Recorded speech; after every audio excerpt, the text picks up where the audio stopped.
Welcome to Mudigonda TV. నేను మీ ముదిగొండ గోపికృష్ణ. శ్రేయోభిలాషులకి, పండితులకి, ముఖ్యంగా subscribers and ఫ్యాన్స్కి ఎప్పుడు చెప్పలేదు కానీ ఇప్పుడు చెప్తున్నాను మీకు. ఏదో లైక్ చేయండి, అవి చేయండి, అవన్నీ చెప్పను. కానీ సబ్స్క్రైబర్ వచ్చేటప్పటికి 5 నుంచి 6 వేల దాకా సబ్స్క్రైబర్స్, ఆర్గానిక్ సబ్స్క్రైబర్స్ ఉన్నారు. కానీ నాకు ఈ మధ్య ఫోన్ చేసేవాళ్ళు చాలామంది, మీ వీడియోస్ ఎప్పటి నుంచో చూస్తున్నాను, ముదిగొండ టీవీ చూస్తున్నాను, బెస్ట్ ఎంజీకే చూస్తున్నాను అంటున్నారు చాలామంది. అట్లా అనేవాళ్ళు లెక్కేసుకుంటే 10 నుంచి 15 వేల దాకా సైలెంట్గా చూసుకుంటూ పోతున్నారు. సో అట్లా చూసే వాళ్ళందరికీ మీకు ఇంకోటి అంటే ఎప్పుడో కొన్ని మిస్ కావచ్చు. కాబట్టి సబ్స్క్రైబ్ కనుక చేసుకుంటే మీకు మల్టీ వీడియోస్ దీంట్లో ఉన్నాయి. రిలీజన్స్ గురించి ఉన్నాయి, లక్కీ నెంబర్స్ ఉన్నాయి, అస్ట్రాలజీ ఉంది, వాస్తు ఉంది, ఇట్లా ఎన్నో ఉన్నాయి. కాబట్టి కనుక మీరు సబ్స్క్రైబ్ చేసుకుంటే మీకు ఎప్పటికప్పుడు వారానికి 2 వీడియోలు దీంట్లో వస్తాయి, ఫ్రెష్ వీడియోస్ మీరు చూసుకోవచ్చు. ముఖ్యంగా ఎవరైతే 10,000 మంది ఫ్యాన్స్ ఉన్నారో, ఊరికే చూస్తూ ఉన్నారో, మీరు సబ్స్క్రైబ్ చేసుకోండి. నేను మా దగ్గర కాంటాక్ట్ ఉన్న వాళ్ళకి మట్టు నేను పెడుతున్నాను మా స్టేటస్లో. సో తప్పకుండా సబ్స్క్రైబ్ చేసుకుంటే మీ గురించే చెప్తున్నాను. మాకు ఆ రేటింగ్లు, యూట్యూబ్ మీద ఇన్కమ్లు వాడుతున్న సంబంధం లేదు. 2 ఏళ్ళు ఇప్పుడు దాని జోలికే పోలేదు. న్యాచురల్గా వేస్తూ ఉండాలి. Only we are interested subject. మా బ్రెయిన్లో ఉన్న ఏదైతే నాలెడ్జ్ ఉందో అది మీకు చేరాలి. సో ఇప్పుడు కమింగ్ టు మన వీడియో. కొత్తగా బిజినెస్ స్టార్ట్ చేస్తున్నారా, లేదా ఈ మధ్య కొత్త స్టార్టప్స్ వచ్చాయి, ఐటీ వచ్చిన తర్వాత కొత్త స్టార్టప్స్ వచ్చాయి, ఇవి చేస్తున్నారా అంటుంది. దీనికోసం ఏమిటి కొత్తగా చేసే వాళ్ళకి ఏమేమి కావాలంటే, టూకీగా చెప్పాలంటే లక్కీ నేమ్స్ కావాలి వాళ్ళకి. ఎట్లా చేస్తారు? ఒకటేమో చిన్న ఫార్మ్ రిజిస్ట్రేషన్ కింద జిఎస్టీ చేస్తున్నాం సార్ అంటారు చిన్న వ్యాపారస్తులు, ఒక 5-6 లక్షలతో పెట్టాడు. ఇంకోళ్ళేమో కంపెనీసే పెడతారు. ఏదేమైనా కొత్తగా పెట్టిన తర్వాత మరి ఆ వ్యాపార సంస్థలకి numerology point of view lucky names కావాలి. అస్ట్రాలజీకి రాదు. మీ నక్షత్రం ఏంటి పలానా దాంతో కాతో మాతో పెట్టుకుంటే అసలు ముందు ఆ తెలుగులో రిజిస్ట్రేషన్ కాదు, గుర్తుపెట్టుకోండి. పెళ్ళిళ్ళ పేర్లైనా కూడా, కంపెనీ పేర్లైనా కూడా, కంపెనీ రిజిస్టర్ చేస్తే ఖచ్చితంగా ఇంగ్లీష్ లెటర్లోనే ఉంటాయి. ఆ ఇంగ్లీష్ నేమ్ బయట పెట్టేవాడు పీపుల్ విల్ కాల్. ఇప్పుడు అపోలో అని ఉంటుంది అక్కడి నుంచి. తెలుగులో ఉండదు కాబట్టి కంపల్సరీ దీని ద్వారానే అవుతుంది. ఎందుకంటే మా స్టూడెంట్ ఎవరికైతే నేను అస్ట్రాలజీ ట్రైనింగ్ ఇచ్చానో వాళ్ళు కూడా ఇప్పుడు ఇది పని చేస్తున్నారు. అంతకు ఓన్లీ అస్ట్రాలజీ న్యూమరాలు తెలుసు కదా, కాబట్టి వాళ్ళు కూడా సజెషన్ చేస్తున్నారు. సో లక్కీ నేమ్స్ దాంట్లో వస్తాయి చాయిస్ కోసం. తర్వాత లక్కీ బిజినెస్ టిప్స్ వస్తాయి. మీరు చిన్న వ్యాపారం పెద్ద వ్యాపారం చేస్తున్నా కూడా దాన్ని ఎట్లా చేయాలని కొన్ని టిప్స్ దాంట్లో ఉంటాయి మీకు, డేట్స్ అన్నీ కూడా. ఆ టిప్స్ ఏమిటన్నది మీకు అది రిటర్న్గా దాంట్లో వచ్చేస్తాయి వాట్సాప్లో. తర్వాత ఆస్ట్రో టైమింగ్స్ ఉంటాయి. ఎప్పుడైతే మీరు స్టార్ట్ చేస్తారో వన్స్ రిజిస్టర్ అయిన తర్వాత ఏ టైంలో దాన్ని రిజిస్టర్ చేయాలి, ఆస్ట్రో టిప్స్ ఇవి. అస్ట్రాలజీ మోస్ట్ రీసెర్చ్ ఇదనమాట దీంట్లో. సో అక్కడ అవసరం అవుతుంది. న్యూమరాలజీ ఓన్లీ డేట్లు ఇస్తాం. డేట్ల టైంతో పాటు మీకు మంచి ముహూర్తం సక్సెస్ ఇస్తాం. అది ఫ్యూచర్ మొత్తం పునాదిలాగా ఏర్పడుతుంది. ఆ తర్వాత ఎట్లా పెడతారా పెన్లు? సార్ ఓన్గా పెడుతున్నాను, పార్ట్నర్షిప్ పెడుతున్నాను అంటారు. ఓన్గా పెడితేనేమో మీ పేరు ఒక్కటే వస్తుంది, సింగిల్గా కూడా పెట్టుకోవచ్చు ఈ రోజుల్లో. తర్వాత పార్ట్నర్షిప్ కోసం నలుగురు కలిసి బిజినెస్ పెడుతున్నారు సార్ అంటాడు. అప్పుడు ఆ నలుగురు పేర్లు ఇస్తే డేట్ ఆఫ్ బర్త్ లక్కర్లేదు. ఒకటి గుర్తుపెట్టి దీనికి ఏమి డేట్ ఆఫ్ బర్త్ నలుగురు పేర్లు కనుక ఇచ్చేస్తే వాళ్ళందరికీ కామన్గా ఉండేట్టు ఒక్కొక్క పేరు స్టడీ చేసి మొత్తం 4 నేమ్ చూసి మీ అందరికీ పార్ట్నర్స్ కాబట్టి కీ పర్సన్ వేరు, వాళ్ళకి అందుబాటులో చూసి ఈ పేర్లు ఇవ్వడం జరుగుతుంది పార్ట్నర్షిప్ అయితే. ఇక రెండోది ఏమంటారు? పేర్లు పెట్టిన తర్వాత ఇండివిజువల్ అయినా పార్ట్నర్షిప్ అయినా కూడా సార్ గాడ్స్ నేమ్.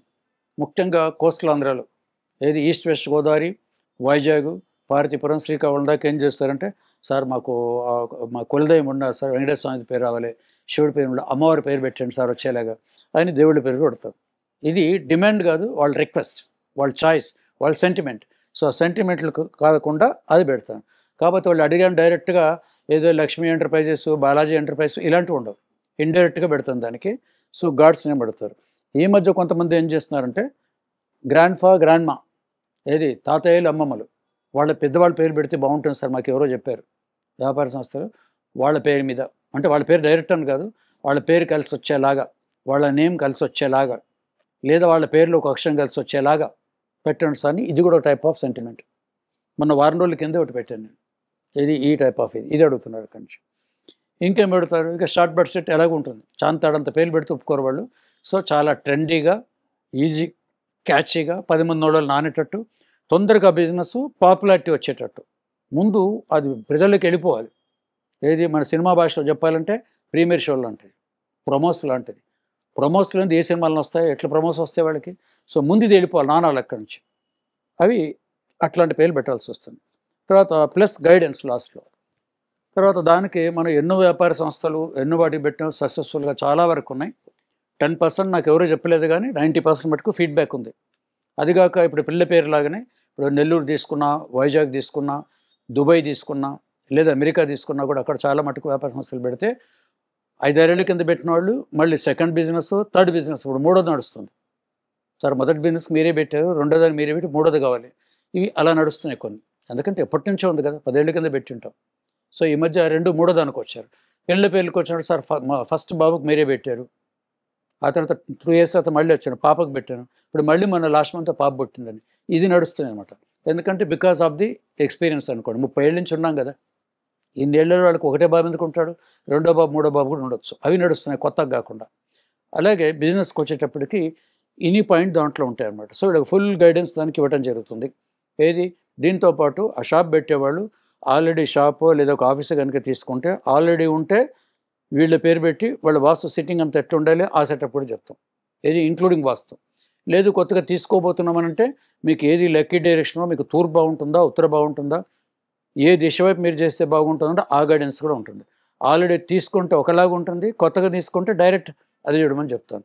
సో బిజినెస్కి 40% మీ వ్యాపార సంస్థ ఎక్కడైతే రన్ అవుతుందో ఆ బిల్డింగ్ కూడా ఇంపార్టెంటే. ఎందుకంటే మీ ఫీడ్బ్యాకే. హైదరాబాద్లో ఈసీలో చోట అతను నార్త్ వైపు ఒక రియల్ ఎస్టేట్ అతను పెట్టాడు, ఫిలిం ప్రొడ్యూసర్ కూడా. ఎవరు చెప్పారో నార్త్ ఈస్ట్ చెప్తుంటే ఆయనకు నార్త్ పడదు, ఆయన నెంబర్ 8 ఏది సౌత్ కావాలి. కాబట్టి ఆ తర్వాత నేను సౌత్ మార్చమని చెప్పాను. అది రియల్ ఎస్టేట్ నడవట్లేదు సార్ అన్నాడు. సౌత్కి మార్చినప్పుడు ఇంకోటి కూడా చెప్పాను, మీరు ఎప్పుడైతే సౌత్ మారుస్తారో అడగకుండా ఎవరికి చెప్పకూడదు కదా, అడగందే నమ్మబెట్టారు. ఎవరు వచ్చి ఎవరు సార్ సౌత్ పెట్టారు సార్, సౌత్ పని అంటారు, కానీ నా మాట మీద నమ్మకం ఉంచి అక్కడ పెట్టమని చెప్పాను. సౌత్లో ఎప్పుడైతే జాయిన్ 1.5 yearలో అయిగా రియల్ ఎస్టేట్ ఎక్కడికో వెళ్ళిపోయింది. అంటే ఏంటి, డైరెక్షన్ పనిచేస్తుంది కదా.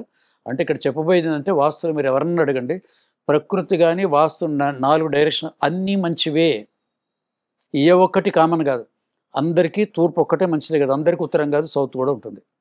ఈ మధ్య పాపం రియల్ ఎస్టేట్ చాలా ప్రాబ్లం వస్తుంది. హైదరాబాద్లో మీరు చూడండి, బయట నుంచి కూడా కనుక్కోండి, హెచ్ఎండిఏ వెంచర్స్ ఎవరైతే చేస్తున్నారో రియల్ ఎస్టేట్లో ఓన్లీ ఈస్ట్ అండ్ వెస్ట్ చేస్తున్నారు. నేను శంషాబాద్లో చూశాను, గచ్చిబౌలి దగ్గర చాలా చూసి వచ్చాను. కొన్ని చోట్ల ఇనాగ్రేషన్ రమ్మన్నారు, కొన్ని చోట్ల బ్రోషర్ ఇమ్మన్నారు, ఇట్లా రకరకాలుగా వెళ్తే ఏంటి ఇట్లున్నాయి ఈ ప్లాట్లు, రోడ్డు వేస్తున్నారు, ఈస్ట్ కో రోడ్డు వెస్ట్ కో రోడ్డు, వెస్ట్ సైడ్ ప్లాట్స్ ఇటు, నార్త్ సౌత్ రెండు లేవు. ఎందుకు ఇట్లా అంటే చాలామంది మరి సార్ మీ బోటి వాళ్ళే ఏది వాస్తు ఎవరో చెప్పినట్టున్నారు, మరి అందుకోసం అది అట్లా చేయడం కష్టం సార్, ఇది మాకు ఈజీ అవుతుందని చెప్పి most of the HMDA east and వెస్ట్కి వచ్చారు. కానీ ఎప్పుడో 20 ఏళ్ళ కింద నేను రీసెర్చ్లో ఒక 100 మంది ఈస్ట్ ఇంట్లో ఉన్నవాళ్ళు, అంటే ఈస్ట్ ఫేసింగ్ ఉన్నవాళ్ళు దాంట్లో ఎంతమంది బాగున్నారు చేస్తే ఓన్లీ 60%. దాంట్లో 40% దివాళీ తీసిన వాళ్ళు కూడా ఉన్నారు. అంటే పక్కకు పెట్టాలి, ఈస్ట్ అందరికి 100% కరెక్ట్ కాదు, అండర్లైన్ చేసుకోండి. నార్త్ అందరికి 100% కరెక్ట్ కాదు, మీరు వ్యక్తిగతంగా ఉన్నా బిజినెస్ ఉన్నా కాదు. అప్పుడు అస్ట్రాలజీలో కూడా ఒక థియరీ ఉంది, జ్యోతిష్యులు ఏ జ్యోతిష్యులు అడగండి చెప్తారు కూడా. ఎందుకు కావర్గు పావర్గు గాని వర్గం ఉంది, దాని ప్రకారం మీకు నక్షత్రం ప్రకారం చూసి చెప్తారు, ఆ వర్గ ప్రకారం చూసి మీ దేశం చూసుకున్న వాళ్ళు చెప్తారు అన్నమాట. ఇక పైన చెప్తా చెప్పలేము, ఓన్లీ అస్ట్రాలజీ చెప్తా చెప్పలేరు, ఓన్లీ వాస్తు ఈ రెండు తెలిసిన వాళ్ళకి కలిసి చెప్తారు చాలామందికి. అందుకే చాలామంది వాస్తు అస్ట్రాలు తెలిసిన వాళ్ళు చెప్తారు. కొన్నిసార్లు మీ టైం బాగాలేక సగం నాలెడ్జ్ ఉంటే అటు ఇటు పోతారు. కాబట్టి తూర్పు ఉత్తరం ఈ రెండే కాదు, వెస్ట్ కూడా మంచిదే, సౌత్ కూడా మంచిదే. ఇట్లా మార్చిన వాళ్ళు చాలామంది బాగుపడ్డారు. హైదరాబాద్లో ఒకే ఒక బిల్డింగ్ ఉంటుంది, అది ఈ క్రాస్ రోడ్ ఏంటంటే ఎగ్జాక్ట్లీ స్పాట్ చెప్పకూడదు. అది ఎంత పెద్ద బిల్డింగ్ అంటే 3 అంతస్తుల బిల్డింగ్ ఉంది. అటు క్రాస్ రోడ్ ఉంటుంది, ఇటు శివం రోడ్ ఉంటుంది, అటు అంబర్పేట ఆ మధ్యలో ఉంటుంది. అంతకుమించి నేను చెప్పలేను, అది క్లయింట్ కాదు కాబట్టి. 3 అంతస్తులు దాంట్లో ఉన్నాయి, షాపింగ్ కాంప్లెక్సే దాంట్లో ఉంది. దాదాపు ఒక 10-15 ఉంటాయి దాంట్లో షర్ట్స్ అన్నీ కూడా. నేను ఆ బిల్డింగ్ని ఇండివిజువల్గా 25 ఏళ్ళ నుంచి చూస్తున్నాను, దీంట్లో ఎవరు రావట్లేదు. సిన్స్ 25 years ఎవ్వరు లేరు దాంట్లో, ఎందుకు రారో తెలియదు. అలాగే ముషీరాబాద్లో ఇదైతే ఓపెన్, అందరు చూసి రోడ్డు మీద పోతూ అందరూ చూస్తారు. బాలకృష్ణ స్టూడియో ఒకటి ఉంది, ఎన్బికే స్టూడియో అని, అది కూడా చాలా వరకు ఖాళీగా ఉన్నాయి. ఇక ఊరికే ఉంచుతామని చెప్పి ఏదో స్టాంపులు అమ్మేవాళ్ళు ఉంటారు, అట్లా చిన్న 2-3 ఉన్నాయి కానీ మ్యాక్సిమం ఖాళీ ఉంది. అది పెద్ద ఎత్తున డెవలప్మెంట్ లేదు, ఓన్లీ ఇట్లా గ్రౌండ్ ఫ్లోర్ వేశారు. ఆ రోడ్డు దలుచుకుని దాన్ని పడగొట్టి ఒక 10-20 అంతస్తులు కట్టుకోవచ్చు కూడా, అది అలా ఉండిపోయింది. అంటే వ్యక్తిగత కారణాలు ఏమైనా ఉండొచ్చు, కానీ లోపల కూడా అట్లా ఉన్నాయన్నమాట. ఇక్కడ నుంచి ఇది మనకు లైవ్ చూసేది. ఎప్పుడైనా ఇలాంటి బిల్డింగ్స్ కానీ ఎక్కడ కానీ చూస్తే మనం ప్రాక్టికల్ ఊళ్ళో ఎలా ఉన్నాయి, సిటీలో ఎలా ఉన్నాయి, టౌన్లో ఎలా ఉన్నాయి, పాతిళ్ళు ఎలా ఉన్నాయి, కొత్తిళ్ళు ఎలా ఉన్నాయి, ఈ మార్పులు చాలా ఉంటాయి. చూసుకొని మళ్ళీ వెళ్ళి అడగాలి. అదే రీసెర్చ్ అనమాట. ఈ ఇంట్లో ఎంతకాలం నుంచి ఉంటున్నారు, మీకు ఇది పడుతుందా లేదా, ఇట్లా ఫీడ్బ్యాక్ 20 ఏళ్ళ కిందే తీసుకొని మా దగ్గర అన్ని పాయింట్స్ రాసి పెట్టుకున్నాను. అంతేగాని వాస్తు పుస్తకాల్లో చదివితే రాదు, జ్యోతిషం చదివినా రాదు, న్యూమరాలజీ చదివినా కూడా రాదు. దాన్ని ఏమంటారు, బుక్కిష్ నాలెడ్జ్ అంటారు. గురుముఖంగా నేర్చుకోవాలి. ఏదైనా సిగ్గుపడకుండా, యాటిట్యూడ్ పెంచుకోకుండా, ఎవరైనా మీకు తెలిసిన వాళ్ళ దగ్గర ఎక్స్పర్ట్ నేర్చుకుంటేనే ఈ శాస్త్రాలు వస్తాయి. వైద్యశాస్త్రం కూడా అంతే. ఏది ఫేక్ డాక్టర్లు అవుతారు. ఆర్ఎంపీ అయినా లేదా ఆయుర్వేద డాక్టర్ అయినా కూడా ఒక కాలేజ్, దాని ఆయుర్వేదిక్ కాలేజ్ చదువుకోవాలి, ఎంబీబీఎస్ చదువుకోవాలి. ఆపరేషన్ అంటే సర్జన్ అయ్యి ఉండాలి మీరు. ఓన్లీ ఎంబీబీఎస్ అని పర్మిషన్ లేదు, సర్జన్ అయ్యి ఉండాలి. అవేలాగో ఈ ప్రొఫెషన్ కూడా అంతే అనమాట. ఒక గురుముఖంగా నేర్చుకోవాలి ఒకటి. రెండోది, మాది రీసెర్చ్ ఫౌండేషన్ కాబట్టి నేను అందరికీ కూడా ఇప్పుడు ఎగ్జిస్టెన్స్ అందరూ సలహా కూడా ఇస్తాను. మీరు ఊరికే ఆ పుస్తకాలు దాని జోలికి పోకండి. ఎన్నో మార్పులు ప్రాక్టికల్గా ఇప్పుడు చూడండి. బయటికి వెళ్ళి వాస్తు అయితే బిల్డింగ్ చూడండి, ఇన్స్పెక్ట్ చేయండి, టేక్ ద ఫీడ్బ్యాక్, రావాలి అక్కడి నుంచి. ఆస్ట్రాలజీ కానీ రాళ్ళు కానీ యూ టేక్ ద ఫీడ్బ్యాక్.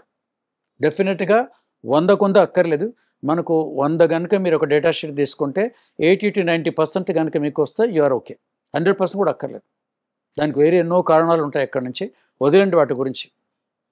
మీరు కేజీ వంకాయలు కొంటే ఒక్క పుచ్చలు రాకుండా ఉంటుందా? కొంతమందికి 100% లేదు, 99% అనండి. అస్ట్రాలజీలో కానీ న్యూమల అవస్థలో కానీ డెఫినెట్గా ఒకరిద్దరు పోతారు. అట్లా పోయిన వాళ్ళు కానీ తిరిగి మన దగ్గరకు వస్తే we can rectify them. Sir నాకు మీరు చెప్పినట్టు చేయడం రాలేదంటారు.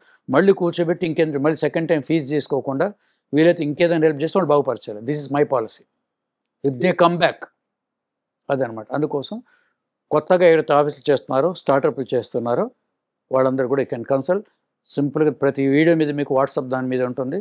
ఇంకొంచెం తెలుసుకోవాలి అనుకున్నప్పుడు mgknn.com దాంట్లో ఉంది. చాలామంది వాట్సాప్ చూడట్లేదు, వాట్సాపే చూస్తున్నారు. ఈ రెండు కూడా చూడని వాళ్ళు ఉన్నారు. కింద మీకు వెబ్సైట్ కూడా ఉంది. ముందు ఒకసారి వెబ్సైట్ చూడండి.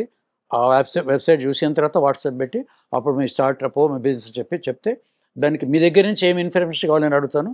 మా దగ్గర నుంచి ఏమి ఇస్తా కూడా మీకు చెప్తాను. So best of luck all new startup చేసే వాళ్ళకి, కొత్తగా వ్యాపార సంస్థ వాళ్ళకి.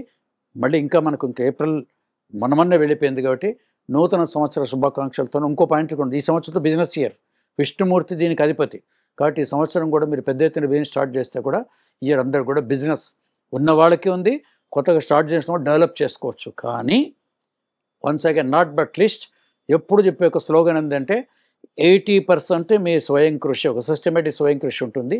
10% ఒక లక్ ఆధారం అవుతుంది. రిమైనింగ్ 10% దైవానుగ్రహం అదే వస్తుంది. పూజలు చెప్పాలి చెప్పి ఇది వేదాల్లో ఉన్న సూత్రాన్ని సింపుల్గా చెప్తున్నాను మీకు. సో మెయిన్ కృషి దాంట్లో ఉంటాయి. దాంతోపాటు అప్పుడు న్యూమరాలజీ మిగతావన్నీ కూడా. సో మీ ముదిగండ గోపీకృష్ణ. నెక్స్ట్ వీడియోలో కలంత సెలవు.